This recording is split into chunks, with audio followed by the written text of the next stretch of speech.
شوية علي.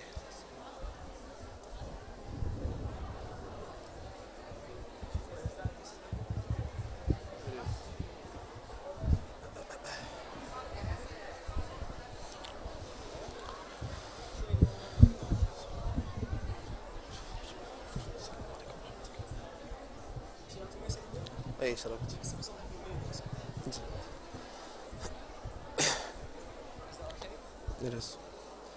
شوي قرب زين.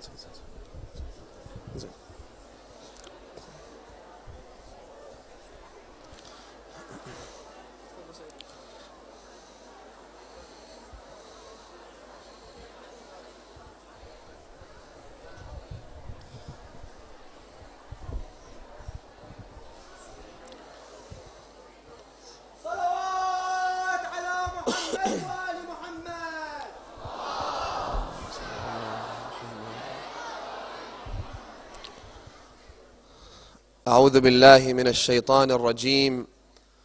بسم الله الرحمن الرحيم. الحمد لله رب العالمين، والصلاة والسلام على أشرف الأنبياء وسيد المرسلين وحبيب إله العالمين أبي القاسم محمد. اللهم صل على محمد وعلى آل بيته الطيبين الطاهرين المعصومين المكرمين المظلومين، سيما بقية الله في الأراضين وحجته على الخلائق أجمعين، سيدنا وإمام زماننا وولي نعمتنا صاحب الأمر مهدي هذه الأمة وطاووس أهل الجنة الحجة بن الحسن العسكري، فداه أرواح العالمين. قال الله الحكيم في كتابه الكريم: من يعمل صالحا من ذكر أو أنثى وهو مؤمن فلنحيينه حياة طيبة. آمنا بالله. صدق الله العلي العظيم.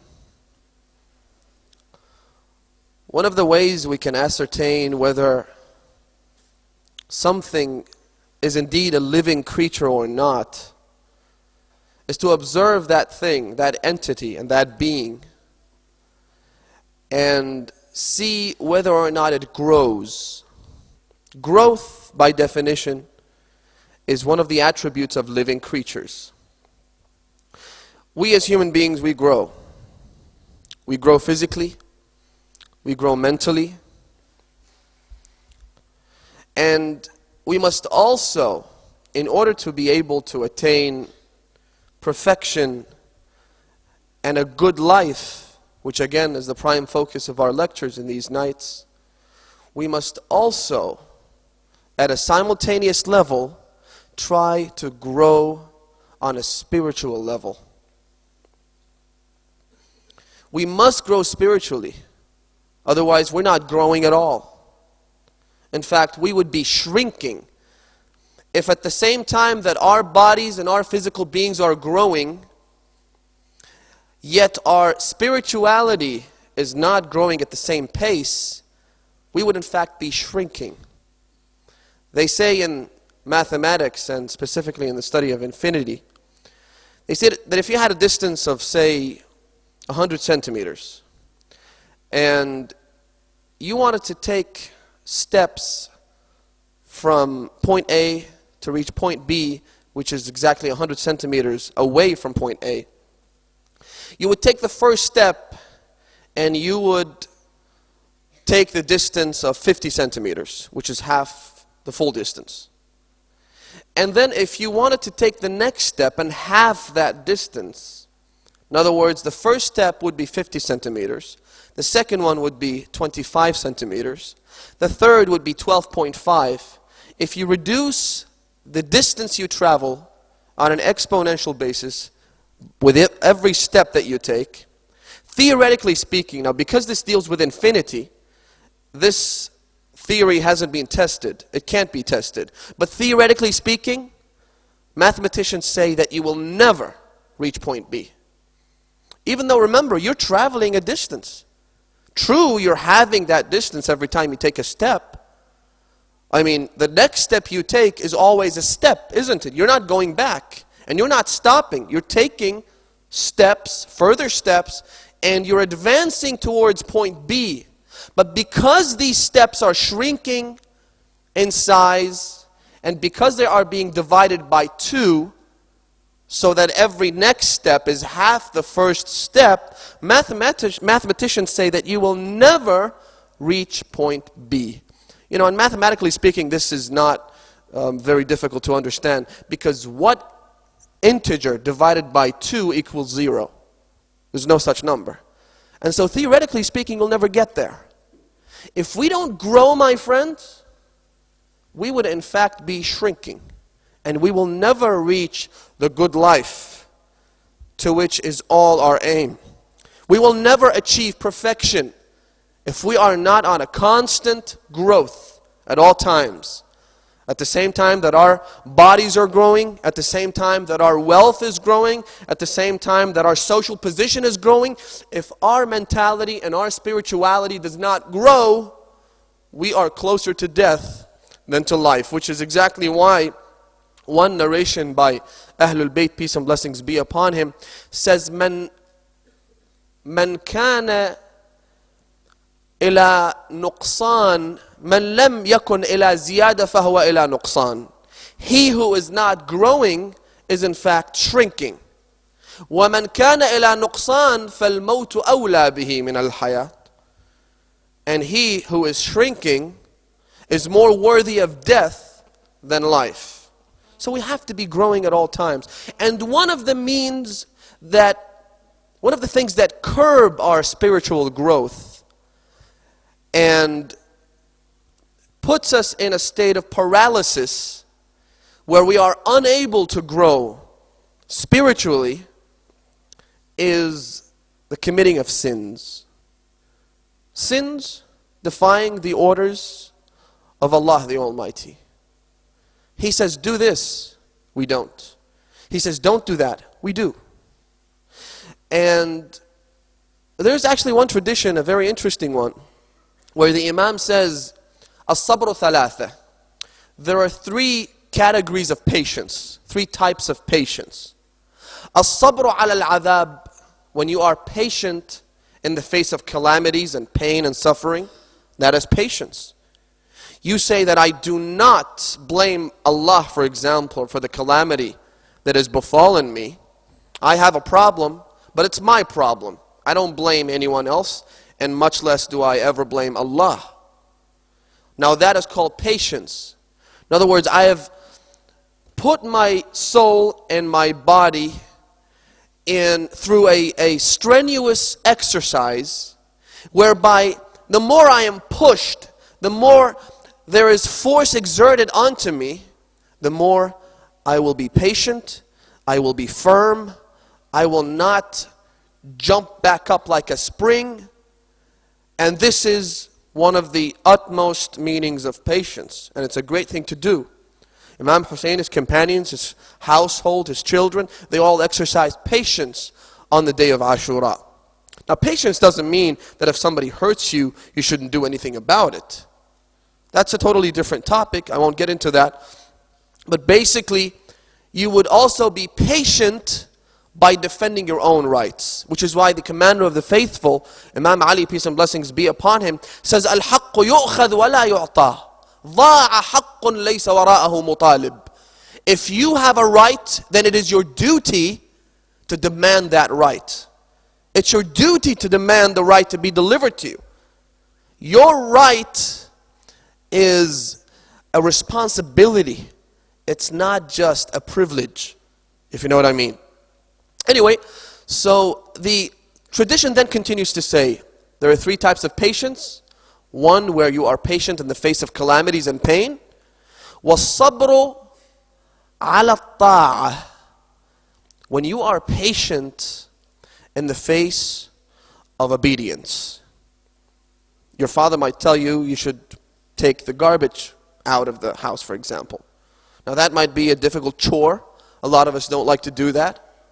Yet you do it. When you do it, you have been obedient. When you're obedient, you have exercised patience because your ego says, don't do it. Don't listen to your father. Don't do that which is not something that brings you pleasure. This doesn't bring me pleasure. Yet, you exercise patience and you follow the orders of your superiors. So that's the second type of patience. When you pray, you're exercising patience. When you fast, one of the most noble meanings of patience and examples of patience is fasting. Which is why that fasting, Allah subhanahu wa ta'ala refers to fasting in the Holy Quran in a verse by calling it as-sabr. It is patience. You're patient by not eating food or drinking water. You abstain from food. You abstain from pleasures such as food, water, sexual intercourse, and so forth and so on. And that makes you patient. That gives you a strong willpower, which is exactly why we have traditions that state, if you are a young person, then get married. The Prophet, peace and blessings be upon him, and his progeny once went on the pulpit and he called out, Ya ma'ashar al-shabab, man istata'a minkum al-ba'ah, wa illa falyasum. That who can get married, then let them do so. Ya ma'ashar al-shabab, oh you the youth, if you can get married, get married. If you can't afford marriage, if you can't find the right person, and we'll always have a whole list of excuses. If you can't, then fast. Because fasting gives you a strong willpower. Fasting makes you grow spiritually as well as physically, as it also benefits the body in more ways than one. So that's the second type of patience. The third is this: was-sabru anil ma'siyah. الصبر على العذاب الصبر على الطاعة والصبر عن المعصية. And that is patience in the face of sins. When you see a readily available sin right before you, no one's watching, you could do whatever you want, and you abstain and you avoid that sin, you've exercised the greatest amount of patience. It's difficult, because our egotistic desires are always pushing us towards committing sins. And so when you prevent yourself from falling into the trap and the deception of the shaitan, you've exercised patience. So the question is, again, as I said, the sins are committed, and these sins stop our spiritual growth. They create a lead veil against the process of growing on a spiritual level. Which is why we live in this world that is dominated by the so-called Prozac culture. Brothers are asking me to have you all stand up. I know that there isn't much room left, but if you could just make room for one brother and one sister, you'd get a lot of rewards for that. Rahimallah man dhakara al-qa'ima min ali Muhammad.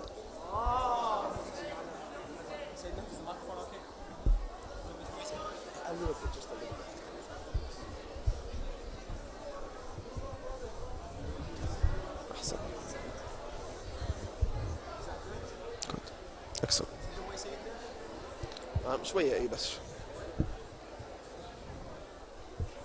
أحسن. مولاك الحسن. Brothers, come forward as much as you can, please.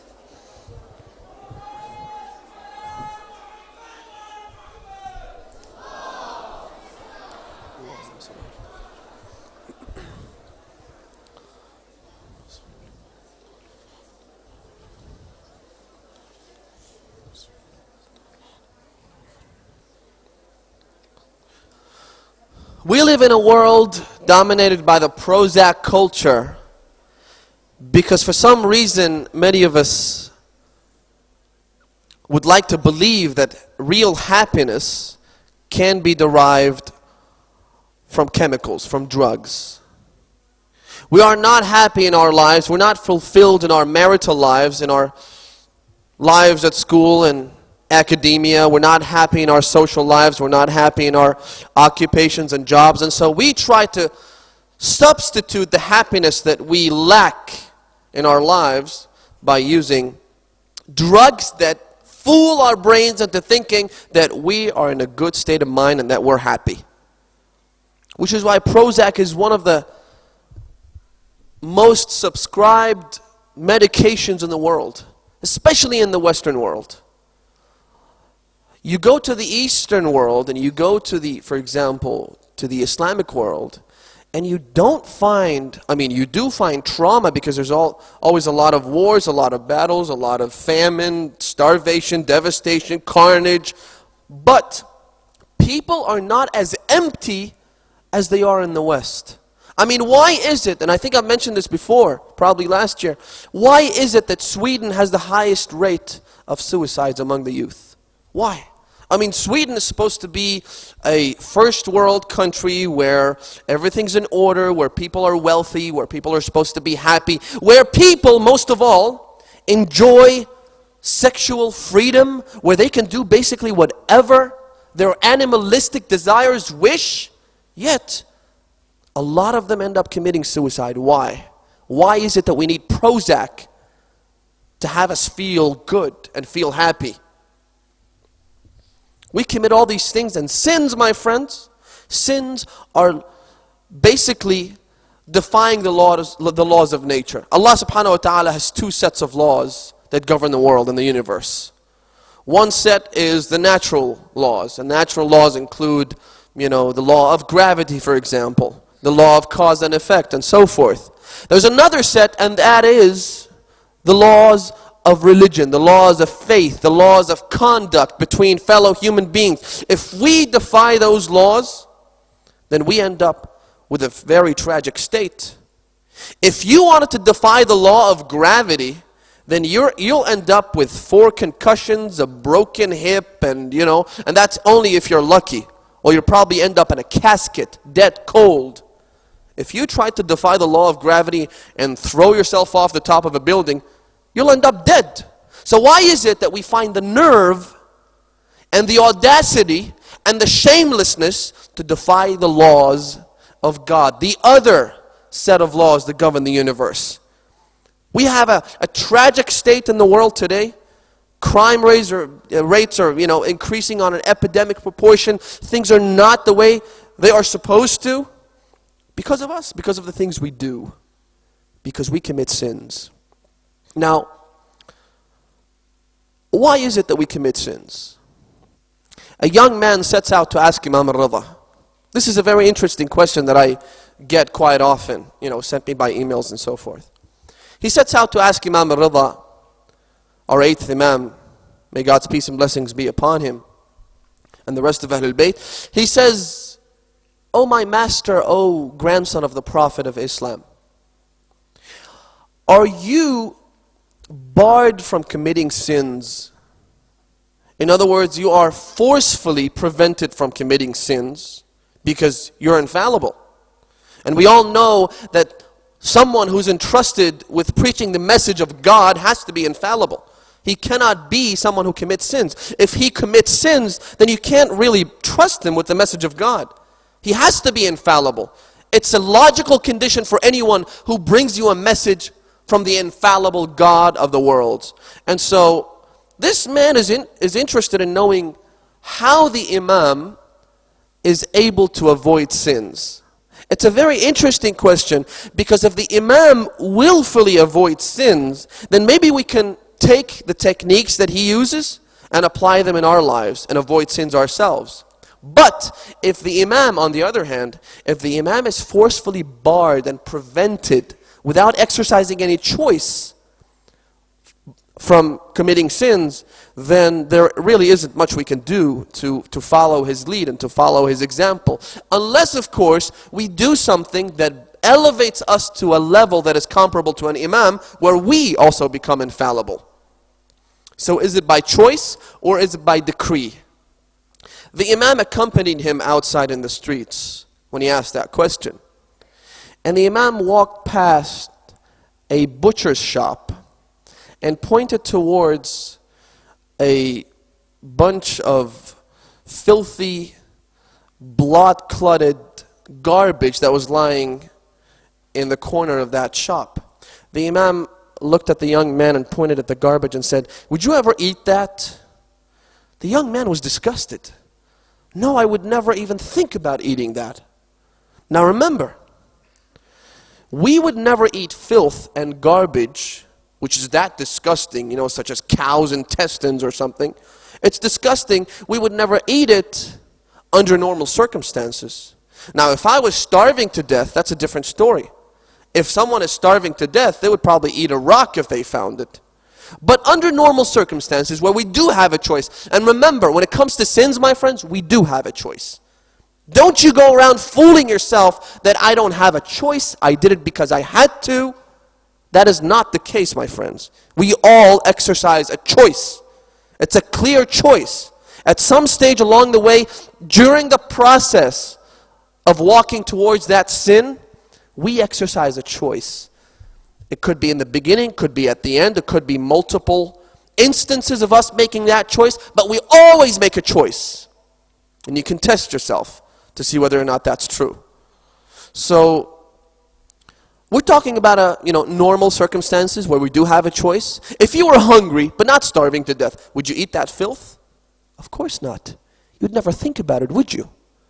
Never even contemplate the idea of eating a rotten cow's flesh, which is partially consumed by the vultures and the rest is consumed by bacteria.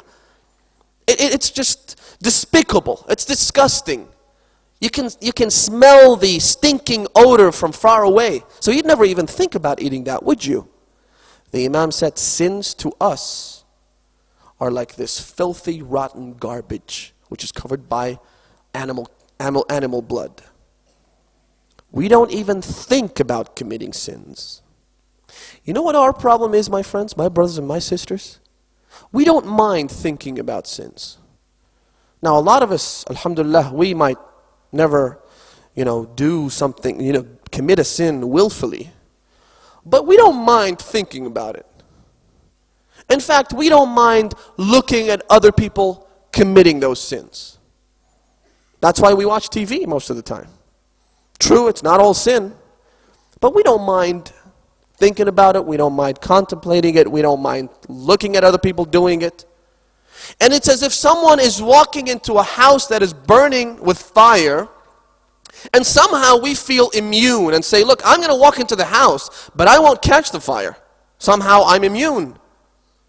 We think about it, we bring sin into the house in this box we call TV. And I'm not the type that says you have to throw the TV out because I'm uncivilized and backward and ignorant. No, I'm saying TV is just like a knife. You can use the knife to, cook a very good meal and invite us all, and have that meal, and it's all very good. And you can, at the same token, use that knife to kill someone. A TV could be good, could be put into good uses and bad uses. Now, we bring it in without any filtration system, or the internet, for example. We don't mind thinking about sins. Incidentally, we have a very interesting tradition where the Prophet sallallahu alaihi wasallam, Allahumma salli ala Muhammad wa ala Muhammad, he says to his companions, he's talking about adultery and so forth. I've mentioned the hadith, I don't want to sound repetitive. But he says to his companions that Prophet Moses told his companions and his people not to commit sins. And this is one of the 10 commandments. Jesus went a step further and he told his companions not to even think about committing sins, not to even think about committing adultery.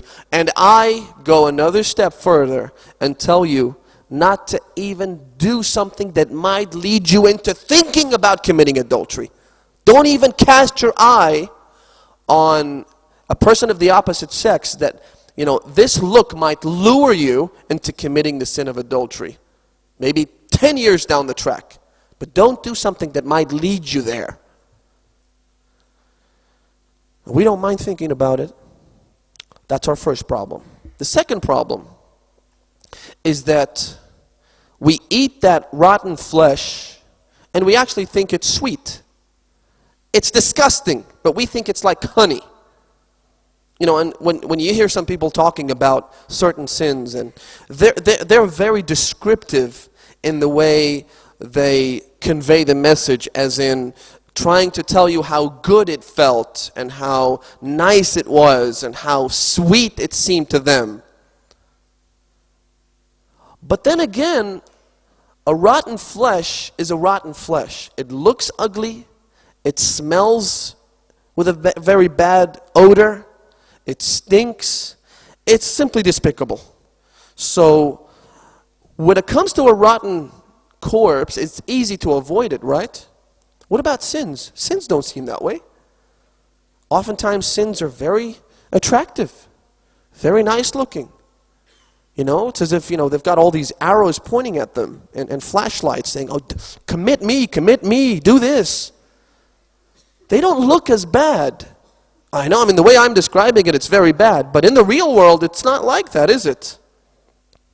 Well, that's another of our problems. We have become accustomed to these sins to the extent where even though they are in reality very ugly and disgusting and despicable, but to us they're okay. If somebody's job was to dig in garbage to find food, after a while the smell wouldn't bother them that much, would it?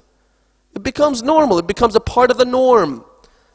And this happens, you can test this yourself. You can go to the kitchen and try, preparing some food and get all the onion and everything out. And after a while, it stops bothering you. And that's one of our major problems. I remember once someone asked me about how it would feel if the world deteriorated, the state of the world deteriorated and became much worse, that people would be allowed to walk in the streets while being nude, completely stripped off of their clothes. And I said, you know what? If that happened, nothing would happen. Because they were being really, really serious about it. And the person was telling me, this is, if that ever happened, what would I do? Where would I go? And I said, I'll give you an example to show you how that would eventually end up being mundane and trivial and okay.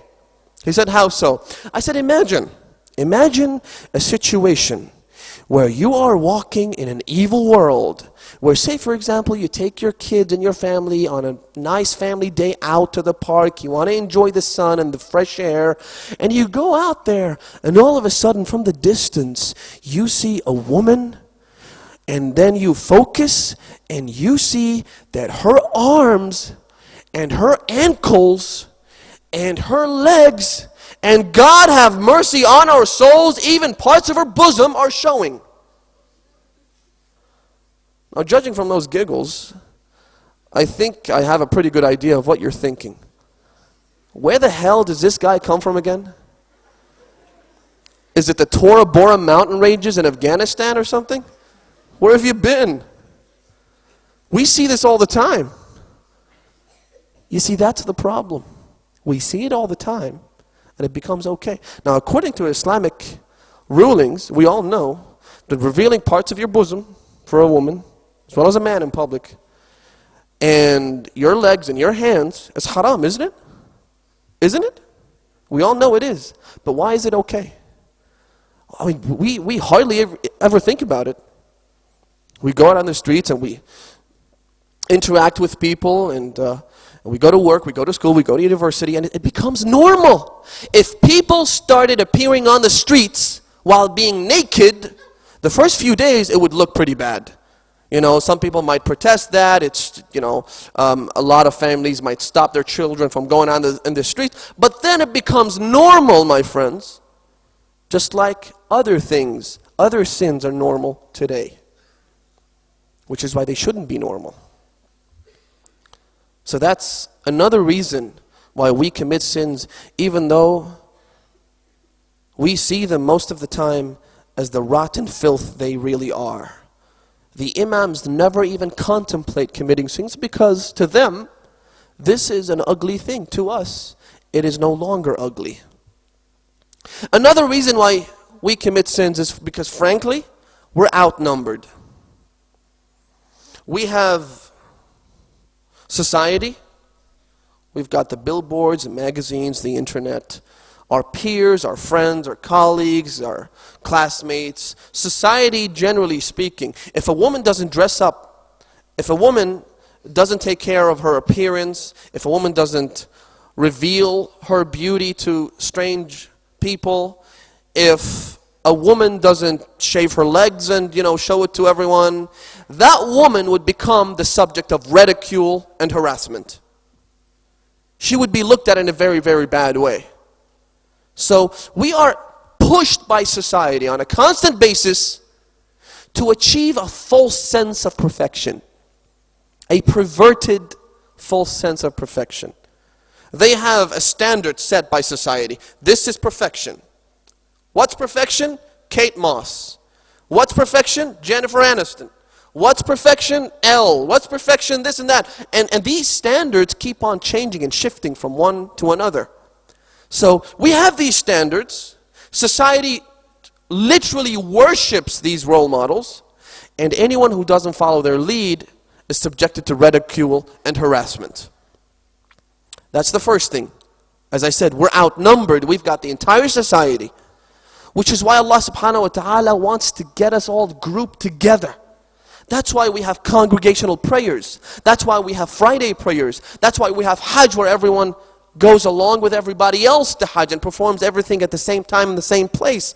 That's why we're even told in the Quran, Allah subhanahu wa ta'ala tells Musa and Harun, his brother, He says, He says, make your houses in a position where they would be facing each other. Have all your houses, O Musa, because your numbers are very small, because you're outnumbered, because you're a minority, then try to group up together. Create clusters rather than individuals scattered around. So, we're outnumbered, society's against us. 2, let me give you this brief introduction before I tell you who the second enemy is. Or the third one, actually. The second one is the devil, the shaitan. We all know the shaitan. A very, very good friend of ours. There's a friend of mine once went to Hajj. And he went to the place where you throw the stones at the Jamara. And he started throwing the stones. He needs to throw 6 stones. And 7. And he did 6 of them. And then he stopped. I said, what happened? He said, I always try to maintain a relationship, with everybody. I don't sever all connections with everyone. And then he told me, the reason I do that is because, frankly, when I started hitting that stone, I heard a voice from behind saying, you too? You too? I thought we were good friends, Why are you doing this? So we all know the shaitan, okay? And I'll get to him later on. But the third enemy, I'll give you this introduction to introduce you to the third enemy. Again, a very good friend. Someone we spend a very long time with. Imagine if you were told that there is an army stationed on the outskirts of this city, armed to the teeth, with one aim and one aim alone, and that is to come and bring total annihilation and destruction to your town or city. Then you also get informed that this army is marching towards the town, and then you end up seeing the massive arsenal and manpower. You see the tanks, you see the soldiers, and they're all marching towards your house. Then imagine they kept coming forward until they entered your house, they entered your bedroom, and then one of those soldiers went on top of your bed and he injected a poisonous serum into your heart. The poison is not a part of your body. Your heart becomes the core of your misery. The danger is within. The commander of the faithful, the master of believers, Imam Ali, peace and blessings be upon him, says, يَا ابْنَ آدَمْ أَعْدَى عَدُوِّكَ نَفْسُكَ الَّتِي بَيْنَ جَنْبَيْكَ. Your most treacherous and most bitter enemy is your own self, which exists between your two sides. It's me. I am outnumbered by me, and I can't deal with it. My friends, our egotistic desires, they push us towards doing things that we know are wrong. As I explained in one of the past nights, we see a $100 note lying on the ground and we feel the urge to pick it up. And that is the egotistic desire. That's myself. Don't call it desire. Forget desire. That's myself. Because, when I say egotistic desire, it sounds as if it's someone else. Something else attached to me, but not really a part of me. But no, it is me that wants to do bad.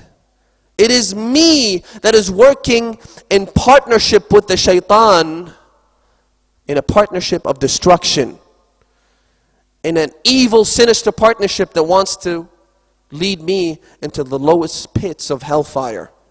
Now, how do they work together? What is the role of each one of them? I'll explain very briefly. You see a pretty yet forbidden sight in the street. Someone of the opposite gender, for example. It's a very pretty sight. He knows it's wrong, but look, I'm an animal. So, you see that pretty yet forbidden sight, the conscience says don't look, your desire says do, yourself says do, and then that's when the shaitan comes in. The shaitan says, come on, it's just one look. How much is that going to hurt? They say about pornography, they say that pornography can, if there is any danger to pornography, the only danger it can bring is like a paper cut. It's not much. What's wrong with that? Is this worse, or the wars and the battles and the nuclear arsenal? And they have this really silly argument. Anyway, so your conscience says don't look, but the shaitan comes in and says you can look. It's okay. The first look is halal anyway. Just keep on looking. Put a matchstick, between your two eyelids and keep looking.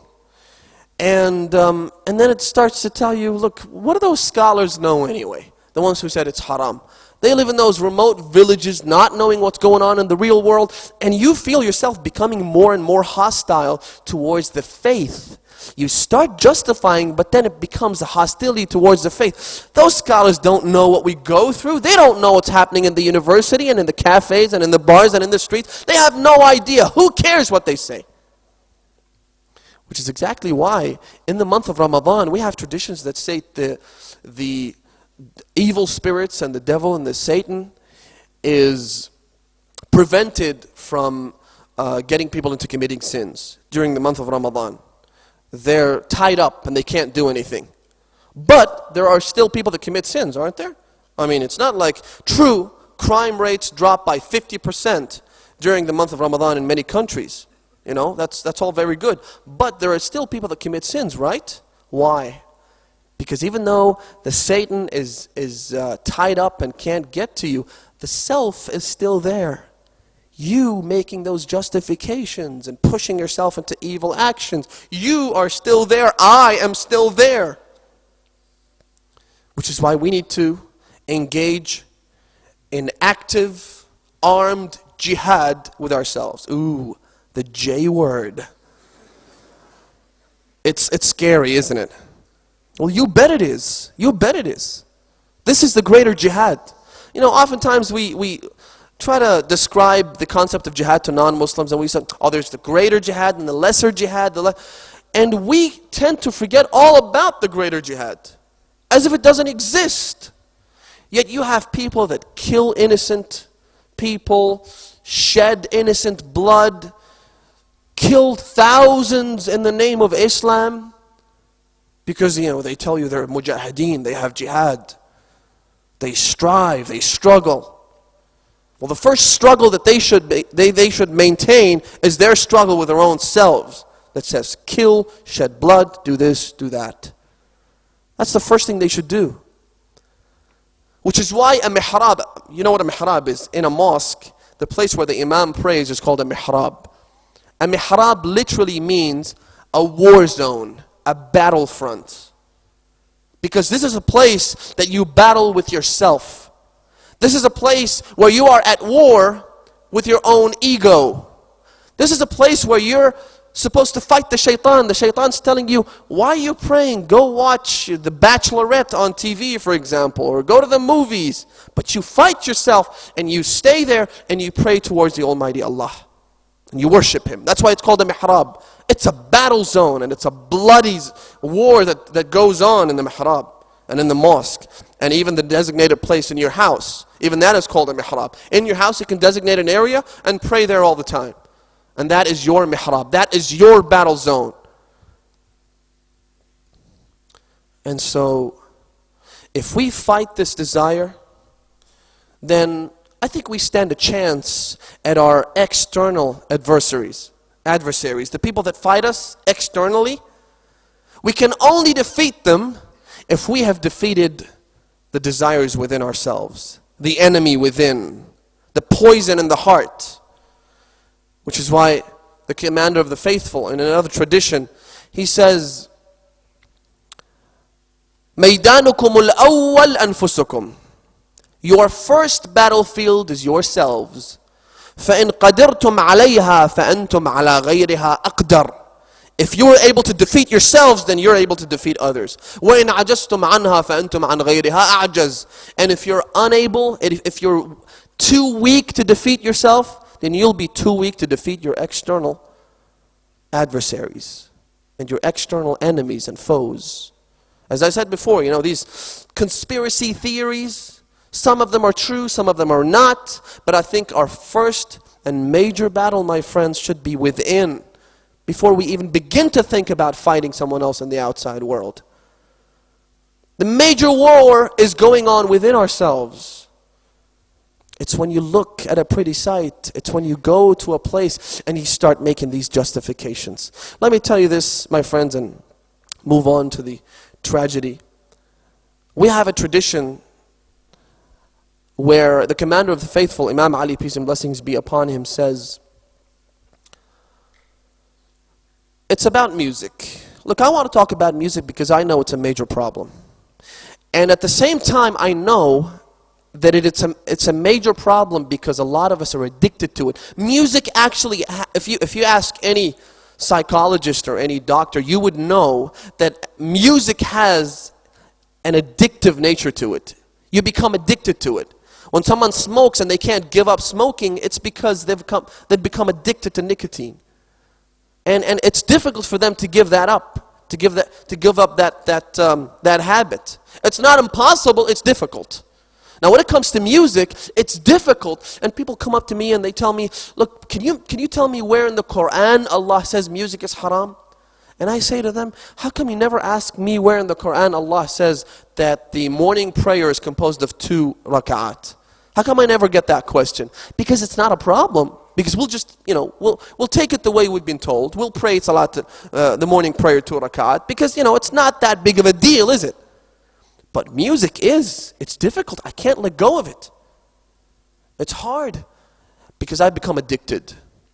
Well, the commander of the faithful on the subject of sins and how we can fight them and how we can avoid them and how we end up justifying these sins to ourselves, Imam Ali says, "Man taraba qalbuhu." If you want to memorize this to tell your friends, you can, by all means. "Man taraba qalbuhu ala harfin min alatil ghina."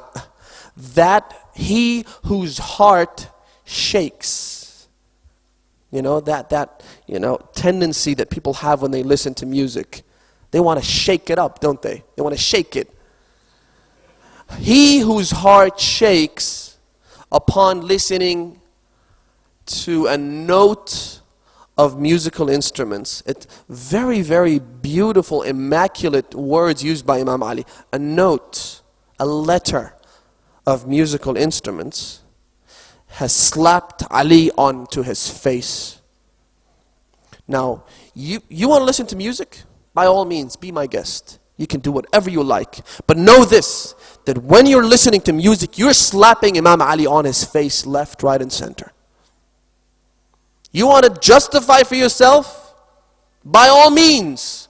But then don't go around saying that I'm a follower of Ali. Because you're slapping him on the face every time you do. Every time you turn on the stereo, every time you turn on the MP3 player, the CD player, you're slapping Ali ibn Abi Talib on the face. من طرب قلبه على حرف من آلات الغناء فكأنما لطم عليا على وجهه. God forbid we ever do that. So that's when you fight the desires, you become strong. You fight the inner enemy, you become more defiant, and you become firm in your stances, and you can fight the external enemy. And that is why the The tradition says, "Man khaf Allah, akhaf Allahu minhu kulla shay." He who fears Allah, and I'll talk about fearing Allah in the subsequent nights, inshallah, if God allowed us the time and the life. He who fears Allah, Allah will make everything else fear Him. Becomes strong, becomes big. You look at him and you see a giant mountain. You don't just see a man. You see a great man. You see a man that can truly be called a man. Whereas you see yourself small and humble. Man khaf Allah, akhaf Allahu minhu kulla shay. Wa man lam yakhaf Allah. And he who does not fear Allah, akhafahu Allah min kulli shay. He will fear everything else. Becomes a small rat, caught in a rat's hole, because he didn't fear Allah. He doesn't fear Allah, and therefore he fears everything. He becomes frightened from everyone. He looks into anyone's eyes and he senses a conspiracy against him. He thinks that these are trying to topple me, to oust me, to kill me. And that's why he goes out there in a reactionary measure and he kills everyone because he's afraid of them. He doesn't kill because he's courageous. Saddam didn't kill 5 million of the followers of Alulbayt in Iraq because he was courageous and strong. He killed them because he was afraid of them. Each and every one of them, even the little infants that were buried in the mass graves. Infants. وَإِذَا الْمَوْءُودَةُ قُتِلَتْ سُئِلَتْ بِأَيِّ ذَنْبٍ قُتِلَتْ.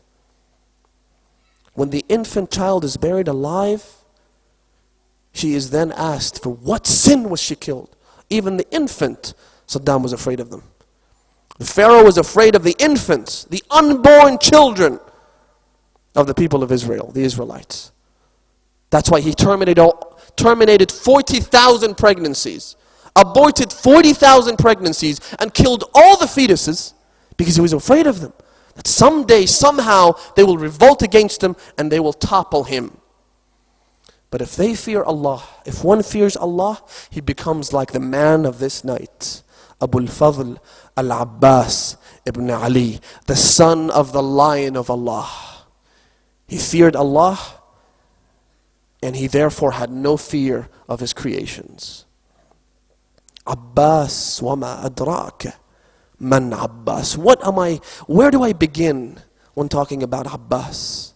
The father of virtues. Abu al-Fadl literally translates as the father of virtue. He really was the father of the virtue. In Karbala, my friends, in the year 61, in the Hijri calendar, these virtues were racing against each other. You had generosity, and then generosity would quickly be won over by courage, and then you would have other virtues coming through, and you had chivalry, and then you had faithfulness, and then you had loyalty. All these virtues were together at the same time in the same place, and they were all personified by Abbas, which is why at the end of the day a new virtue was born, and the name of that virtue was none other than Abbas. Abbas today, when you mention his name, you're talking about all the virtues. You say Abbas and you're talking about all the prophets. You mention his name and you're talking about all the messengers. You mention his name and you're talking about true perfection and humanity. You're talking about someone who truly attained the good life. You're talking about the man, the only man that can be labeled as a man. And I read the stories of Abbas or listen to them, and I look so small. And I feel, may my soul be ransomed for the soil and the sand upon which your horse walks, O Abbas. He is that great. He comes to Imam Hussain, peace and blessings be upon him.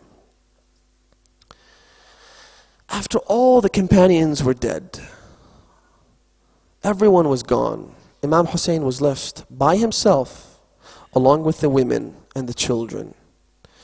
Abbas comes to Imam al-Hussain and he seeks permission to leave for battle.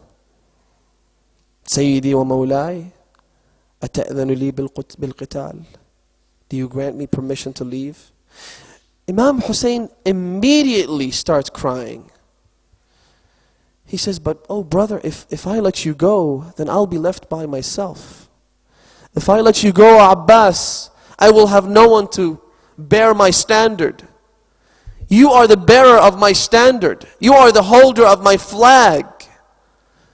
And there's a really big discussion about flags and how the Prophet used to give them to the most courageous men. A flag symbolizes the fact that this camp is still alive and fighting.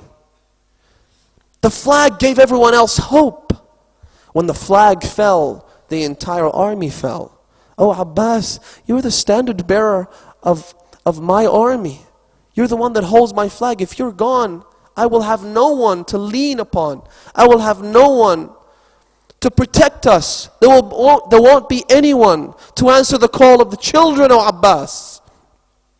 And let me tell you something about Abbas and his beginning.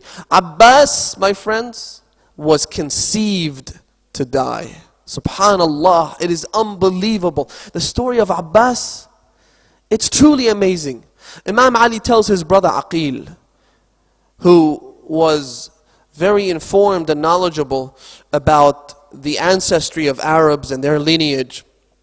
He tells him, Aqil, خِرْ لِي إِمْرَأَةً أَوْلَدَتْهَا أَنْجَبَتْهَا الْفُحُولَةُ مِنَ الْعَرَبِ.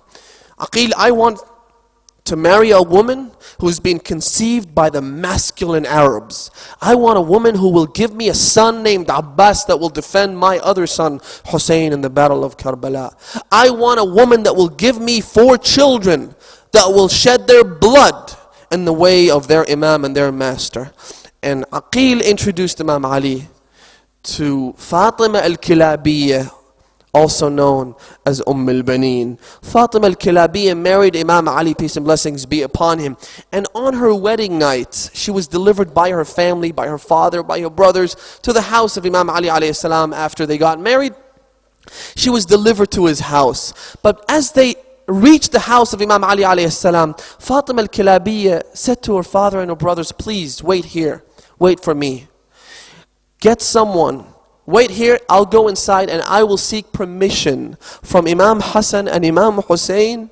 And if they give me permission to stay in this house and to be the wife of their father, I will stay. Or if not, I will simply come with you and go back to my house. I want to seek permission from the 5-year-old Hussain. I want to seek permission from the 7-year-old Hassan. That's how loyal and that's how loving she was. To the extent that she tells Imam Ali not to call her Fatima. Her name was Fatima, Fatima al-Kilabiyya. But she says to Imam Ali, don't call me Fatima because Imam Hassan and Imam Hussein's hearts will break because they will hear the name of their mother. Whenever you call me, they're thinking that you called their mother Fatima to Zahra. And then when she gave birth to Abbas, she would always discipline Abbas and tell him, Abbas, when you sit in the presence of your master Imam Hussain and your master Imam Hassan, they were all brothers, little children. Yet she would teach him, if you ever sit in their presence, you're supposed to sit in a very polite manner. You're not supposed to call him brother, but call him master. I know he's your brother, but never call him brother. And he maintained that tradition until the day of Ashura. He would always call Imam Hussain and say, oh my master, Sayyidi, Mawlai. He would never address him as brother. He comes to Imam Hussain and he says, oh my master, I want to leave for battle. Imam Hussain says, but if you go, I'll be left with no one. He says, but my master, I no longer bear the pain of this life. I can't live anymore. I have to go back and seek vengeance for my brothers and for my family members who got killed by those treacherous enemies. Imam al-Hussain then looks at him. Again, he's shedding tears and cries. And then he says to him, if you have to leave, إن كان ولا بد فاطلب لهؤلاء الأطفال شربة من الماء. If you have to go, O Abbas, then please go get some water for these children who are thirst-stricken, who are about to die out of thirst. Abbas, he doesn't object. Abbas was the man conceived by the lion of Allah, Ali ibn Abi Talib. Abbas was the man who was handed the flag and the standard of Imam Ali in several battles and wars. Abbas, man who resembled his father in the best ways, and yet the mission given to him by his master Imam Hussain, he doesn't even question that mission. He doesn't object to it. He doesn't say, I am I am bigger than to just be someone who goes out and gets some water. He says, Naam Sayyidi wa Mawlai. He gets up and he goes towards the enemy. But notice, he doesn't start fighting them on the first instance. Abbas first, he starts off by giving them good exhortation, by telling them, look, this is the son of Rasulullah. You have killed his brothers, you have killed his family members, and now his children are about to die of thirst. So will you give us some water so we could feed the children, so we could quench the thirst of these children? They say, Shimr ibn al-Jawshan. Now listen, Shimr ibn al-Jawshan came from the same tribe as Fatima al-Kilabiyya, the mother of Abbas. And Shimr ibn al-Jawshan was a man who came to Abbas before the battle started, and he said to him, Abbas, I have good news for you. He first called on Abbas. Abbas wouldn't respond to him. He was with Imam Hussain. Imam Hussain, after Shimr made a few calls, Imam Hussain told Abbas, Ajibhu wa in kana fasiqan. Reply to him, even though he is not pious, even though he's impious. Abbas goes up to Shimr. He says, I have good news for you, Abbas. I have immunity from the war and from death for you and your 4 brothers. Abbas, the minute he heard those words, he said, Tabban laka wa li amanik. أتعطيني الأمان وابن بنت رسول الله لا أمان له. Woe unto you and unto your immunity. I don't want your immunity while the son of Rasulullah doesn't have immunity from death. Keep it for yourself. That same man, and by the way, Shimr only gave immunity to Abbas, not because he felt sorry for him, not because he came from the same tribe, but because he was afraid of the son of the Lion of Allah. He was afraid that Abbas might annihilate the entire 150,000 army and battalion that they had brought along with him. He was afraid of him, and that's why he offered to give him immunity. Abbas rejected it, and then again this same person, Shimr ibn al-Jawshan, when Abbas said that the children of Imam Hussain are dying of thirst, he said, I swear to God, Shimr said, he said, I swear to God that if the entire planet was covered with water and it was in our possession, we would not give you a single drop of that water until you all died and entered hellfire. When he said that, Abbas noticed and realized that these people are not the types of people you would talk to, you would rationalize with. And so he took the flag in his right hand and he took the sword in his left hand, and he went out, set out to fight the enemy and to reach the river Euphrates. Abu al-Fadl al-Abbas went, and he had the standard, he had the flag in his hand at all times.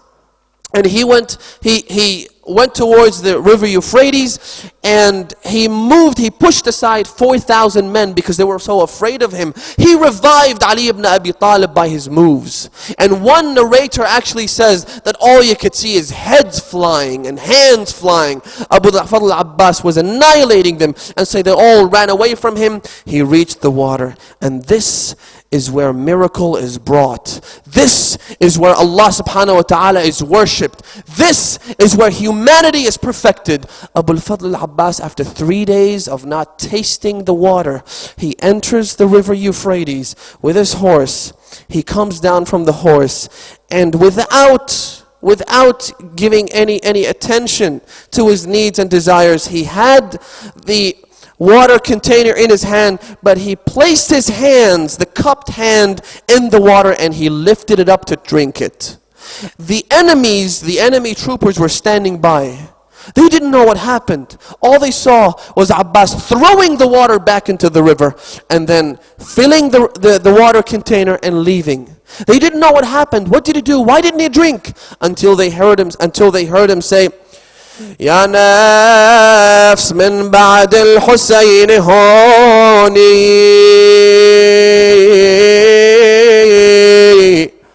وبعده ما كنت أو تكوني هذا حسين وارد المنون وتشربين بارد المعين. Oh myself, look how he fights himself. Oh myself, why would you want to live if Imam Hussain dies? You want to taste the cool waters of the Euphrates while your brother Imam Hussain is thirsty and he's about to die of thirst? Now who would have blamed Abbas if he had drunk from that water? Who would have said Abbas shouldn't have touched the water if he had some of that water drunk?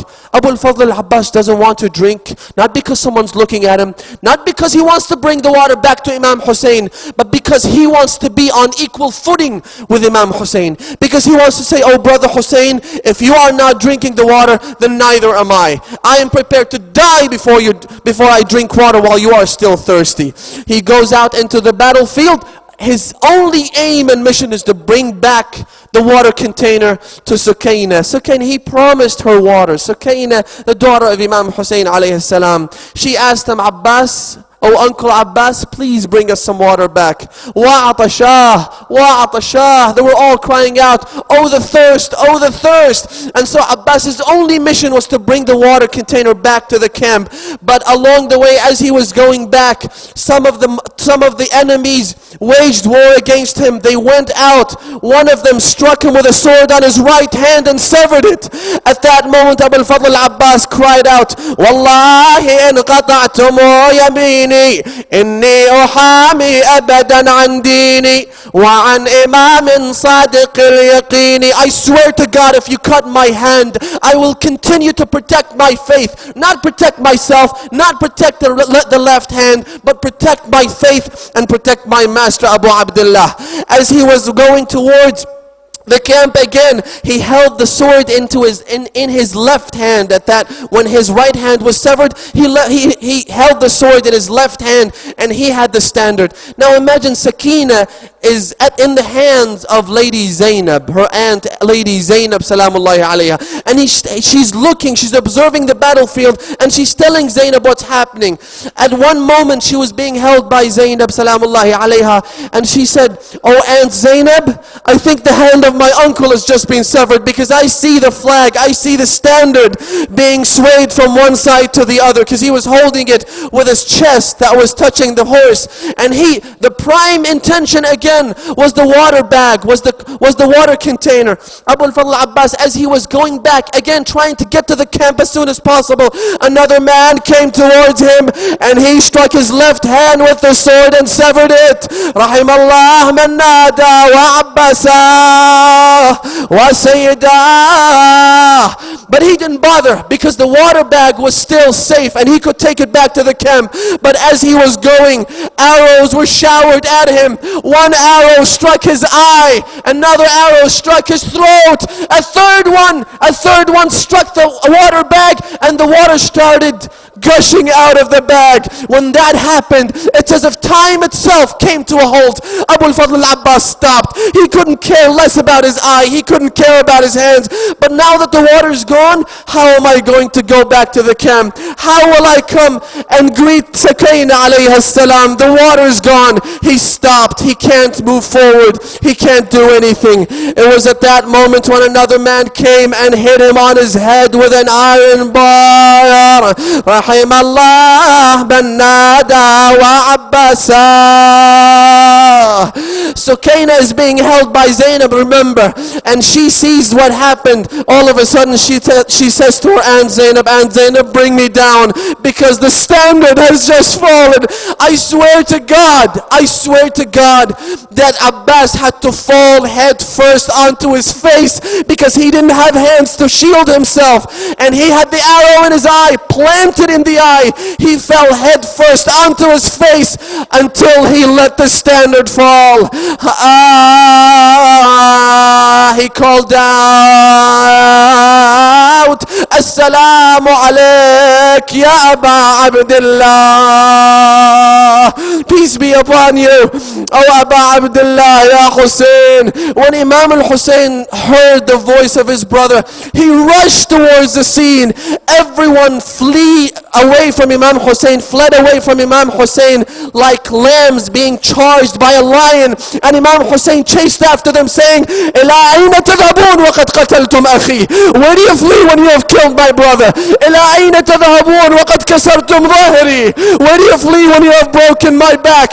You have severed my wings. And then he reached Abu al-Fadl Abbas, blood gushing from innumerable wounds. He's about to die, one eye blinded by the arrow, his hands severed. Before Imam Hussain got to him, the narrators say that Imam Hussain stopped the horse at one stage, and he came down and he picked up a hand and he put it beneath the robe. He mounted the horse again, and then he stopped and came down and picked up another hand and put it beneath his robe, until he reached Abu al-Fadl Abbas. Abbas had one eye blinded, and by the force of the iron rod that he had on his head, he couldn't hear anymore. The other eye was filled with blood. He couldn't see, he couldn't hear, but he sensed some footsteps right next to him. He thought that it was a treacherous foe of his. He said, I beseech you and I beg you in the name of whoever you worship, please let me live until my brother comes to me. I have things to tell my brother. Imam Hussain said, I am your brother, O Abbas. But he couldn't hear, he couldn't see. So Imam Hussain sat next to him. He cried and wept, and he held his head and put it in his lap, and he kissed Abbas on the lips as a sign that I am your brother. Oh Abbas, brother, I am right here for you, but I'm too late. I'm too late, oh brother. And then Abu al-Fadl Abbas said to Imam Hussain, he said to him, he lifted his head and he put it back onto the sand. Imam Hussain was amazed. Why are you doing this? I want you in my lap. These are the last breaths. Abu al-Fadl Abbas, he lifted his head and he put it on the sand. Imam Hussain, why are you doing this? Abu al-Fadl Abbas said that I am alive right now and you're right next to me, oh brother. And you are lifting my head to put it into your lap. But in a few hours time you will die, and there won't be anyone to put your head into their lap. There won't be anyone to give you comfort. Ya Aba Abdullah.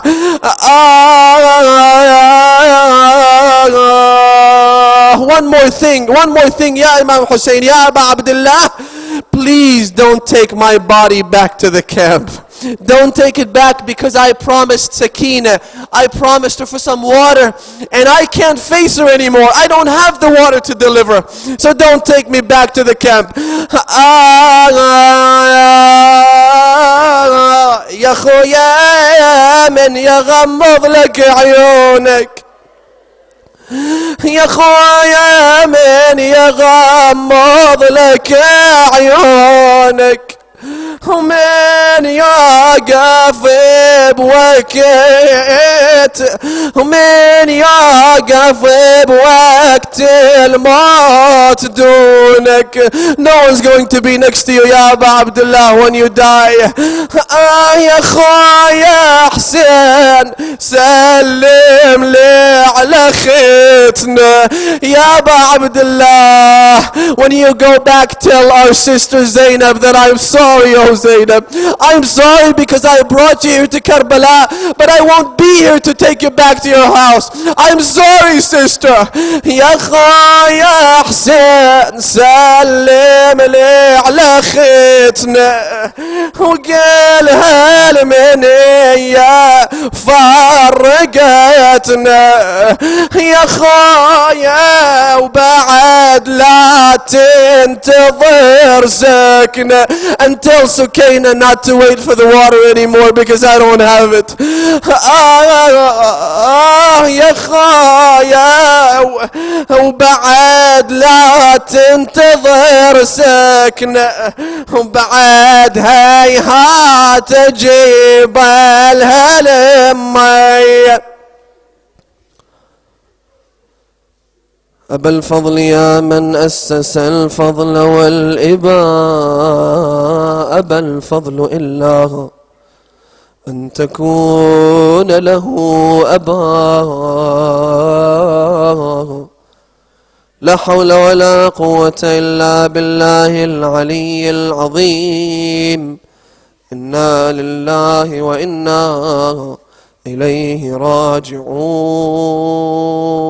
Several people have asked us to pray for them. They have a lot of sick relatives. A lot of people need your prayers, so let us beseech Allah.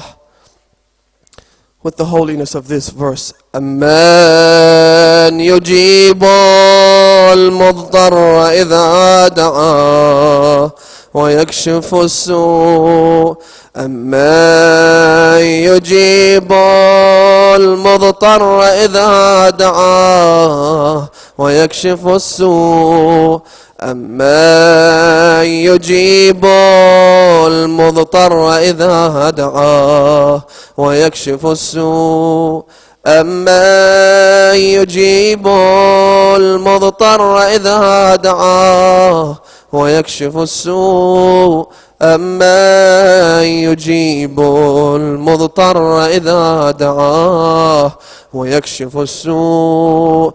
اللهم إنا نسألك وندعوك باسمك العظيم الأعظم الأعز الأجل الأكرم يا الله يا الله يا الله يا الله يا الله يا الله يا الله يا الله يا الله يا الله اللهم بحق فاطمة وأبيها وبعلها وبنيها والسر المستودع فيها عجل في فرج إمام زماننا يا الله.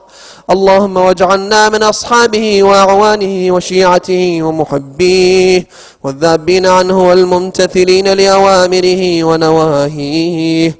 اللهم شاف مرضانا بحق مريض كربلاء زين العابدين.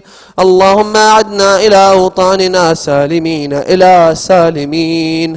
اللهم واقض حوائجنا وحوائج المؤمنين والمؤمنات.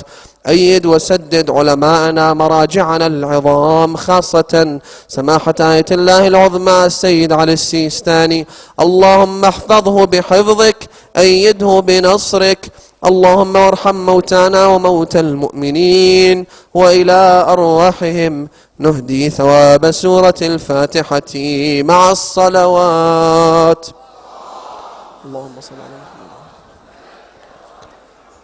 Brothers and sisters, before you leave, the book and the cassette tape that's being distributed right now is being donated by a very good brother, and he wants to give this out to those who would like more detailed accounts of the tragedy of Karbala. And if you have one, don't take it because the numbers are limited. If you live in a family where your brother takes one, the sister or the other brothers shouldn't take because the numbers are limited, and we'd like everyone to have a chance to read the book and listen to the tape. It's a very informative tape, and we hope you can benefit from it, inshallah.